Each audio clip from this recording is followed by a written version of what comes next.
தாய் தமிழ் உறவுகளுக்கு அன்பு வணக்கம். நான் உங்கள் தமிழாயுதம் ஆதி. சமீபத்தில் செங்கல்பட்டுல அண்ணன் சாதிவாரி கணக்கெடுப்புக்கும் பஞ்சமலை நில மீட்புக்கும் சமூக நீதிக்குமான ஒரு மாபெரும் பேரணி பொதுக்கூட்டத்தை சிறப்பாக செஞ்சு முடிச்சாரு. அந்த சம்பவத்தை பார்த்ததுல திராவிட இயக்கங்கள், திராவிடத்தை பேசுகிற கட்சிகள், திமுக இன்னும் பிற வாடகை வாய்கள்லாம், திமுக காசு வாங்கி சாப்பிட்டு இருக்கிற வாடகை வாய்கெல்லாம் செதறிட்டு பதறிட்டு இருக்கிறாங்க. ஏன் இந்த விடயம் அவர்களுக்கு இடையில இவ்வளவு ஒரு அச்சத்தை ஏற்படுத்துது அப்படிங்கிறத நம்ம தொடர்ச்சியா பார்க்கலாம். சாதிவாரி கணக்கெடுப்பு, சாதிவாரி கணக்கெடுப்புங்கிறாங்களே, இது என்ன? இதனால என்ன நடக்கும்? சாதிவாரி கணக்கெடுப்பு செய்தால் தமிழ்நாட்டில் தமிழர்களுக்கு என்ன கிடைக்கும் அப்படிங்கிறத நம்ம பார்க்கலாம். இப்ப சாதிவாரி கணக்கெடுப்பு எப்படி சாத்தியப்படுத்துறது? இந்திய முழுக்க அது எடுக்கிறாங்களா? அப்ப எந்தெந்த ஸ்டேட்ல எல்லாம் எடுத்திருக்காங்க, எந்தெந்த மாநிலங்கள்ல எடுத்திருக்காங்க அப்படின்னு பார்க்கணும். பீகார்ல எடுத்திருக்காங்க, தெலுங்கானால எடுத்திருக்காங்க. அப்ப பீகார்ல தடை செய்யப்பட்டு மீண்டும் எடுத்து அதை நிரூபிச்சிருக்காங்க. இப்ப தெலுங்கானாலையும் அதே மாதிரிதான் எடுத்திருக்கிறாங்க. இது மக்கள் தொகை கணக்கெடுப்போடையே சேர்த்து எடுக்க முடியாதா அப்படின்னு ஒரு சாமானியனா நமக்கு கேள்வி எழும். சரி, ஒரு மக்கள் தொகை கணக்கெடுப்பு 10 வருஷத்துக்கு ஒரு தடவை நடத்துறாங்களா இந்தியாவில? அப்ப அந்த மக்கள் தொகை கணக்கெடுப்போடையே ஒரு பட்டியலை சேர்த்து, அந்த பட்டியலில் என்னென்ன சாதி அப்படின்னு குறிச்சு வச்சா அந்த இந்திய முழுமைக்கும் தெரிஞ்சிடும்ல. அப்ப அந்த டேட்டாவை வச்சு நாம தமிழ்நாட்டுல எந்தெந்த சாதியினர் எவ்வளவு இருக்காங்க, அவங்களுக்கு இவ்வளவு இடஒதுக்கீடு கொடுக்கலாம் அப்படின்னு நம்ம ஒரு முடிவு எடுத்துக்கலாம்ல. அதை ஏன் செய்ய மாட்டேங்கிறாங்க அப்படின்னு கேள்வி எழும். அதற்கு நம்ம பின்னோக்கி சில காலங்கள் போக வேண்டியது இருக்கு. இந்தியாவில் முதல் மக்கள் தொகை கணக்கெடுப்பு 1881 எடுக்கிறாங்க. அதன் தொடர்ச்சியாக 1931 எடுக்கிற மக்கள் தொகை கணக்கெடுப்புல சாதியை பற்றிய தகவல்கள் இடம்பெறுது, அதை எடுக்கிறாங்க. அதன் தொடர்ச்சியா 1941 எடுக்கும் போது அந்த சாதியை பற்றிய தகவல்கள் சேர்க்கப்படலை. அது ஏன் அப்படின்னா, சில போர் சூழல் காரணமாக அது தடைபட்டுருச்சு, அது அப்படியே நீத்து போயிடுச்சு, அதை அப்படியே விட்டுட்டாங்க. அதன் பிறகு தொடர்ச்சியா 10 ஆண்டுகளுக்கு ஒரு முறை மக்கள் தொகை எடுக்கிறாங்க. ஆனா சாதியை பற்றிய தகவல்கள் அதை சேர்த்தப்படல.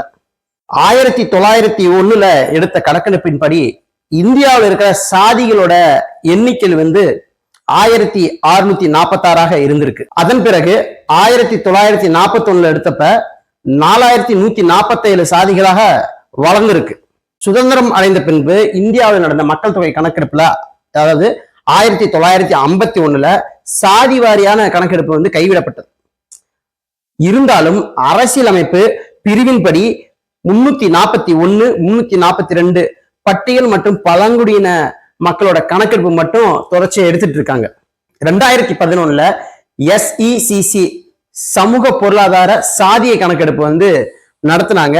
ஆனா அதை பொது வெளியில போடணும் அப்படிங்கும் போது சில சிக்கல்கள் அதையும் கைவிடுறாங்க.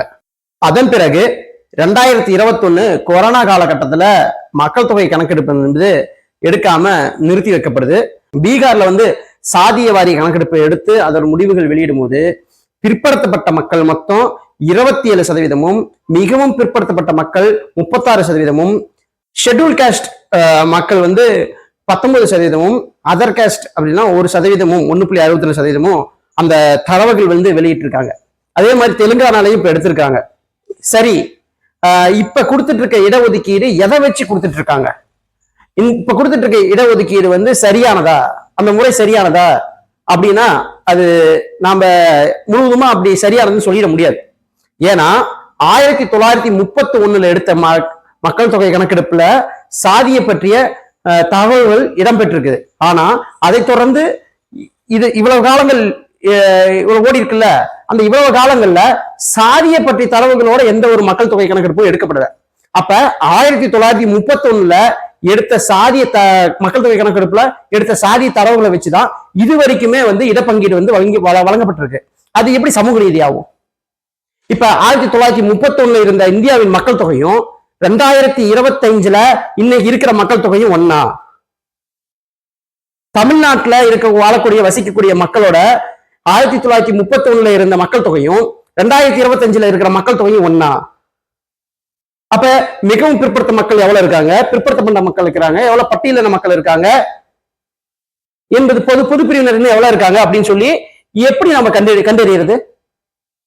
அப்ப இதை எப்படி கண்டறியணும்னா நம்ம சாதி வாரி கணக்கெடுப்பு முறை மூலமாக தான் இதை கண்டறிய முடியும். இத சுலபமா செஞ்சிடலாம். பீகார்ல செஞ்சுட்டாங்க, தெலுங்கானால செஞ்சுட்டாங்க, ஏன் மாநில அரசு இதை முன்னெடுத்துட்டாங்க. அப்ப ஏன் இன்னும் தமிழ்நாடு அரசு, திமுக அரசு இதை செய்யாம இருக்கு? இன்னும் ஒரு படி மேல சொல்ல போனோமா, திராவிட மாடல் ஏன் இன்னும் செய்யாம இருக்கு அப்படின்னு ஒரு கேள்வி நம்ம எழுப்பணும்ல.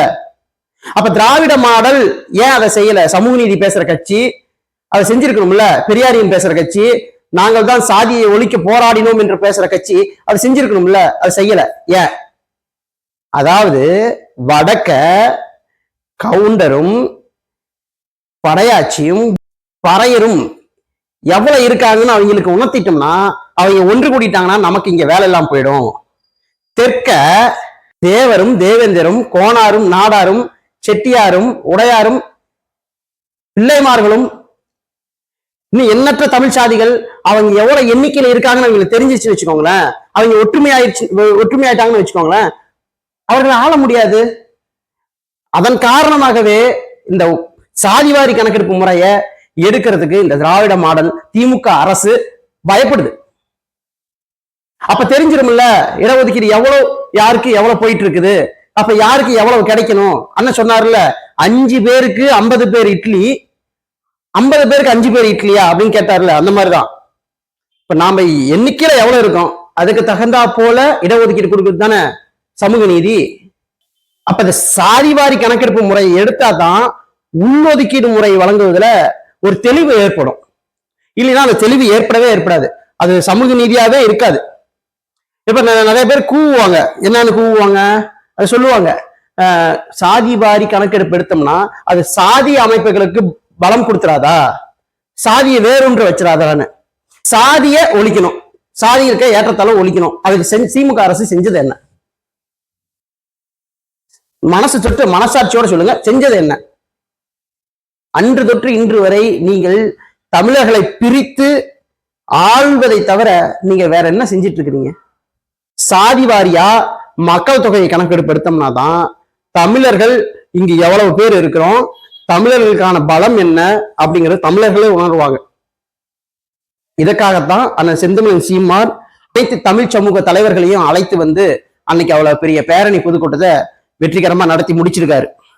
அதாவது இடஒதுக்கீடு பற்றி நாம ஒரு தெளிவு பெறுவதற்கும் ஒழுங்குபடுத்துவதற்கும் சாதிவாரி கணக்கெடுப்பு தான் மிக இன்றியமையாத ஒரு காரணியா இருக்கும். இது செஞ்சுட்டாங்கன்னா இது தமிழர் அரசியல் வரலாற்றில் ஒரு ஒரு பெரிய மாற்றத்தை ஏற்படுத்தும். தமிழ் சமூகத்தின் ஒற்றுமைக்கு இது மிகவும் ஒரு பாலமாக அமையும் என்பதை தெரிவித்துக் கொண்டு உங்களிடமிருந்து விடைபெறுகிறேன். நன்றி, வணக்கம்.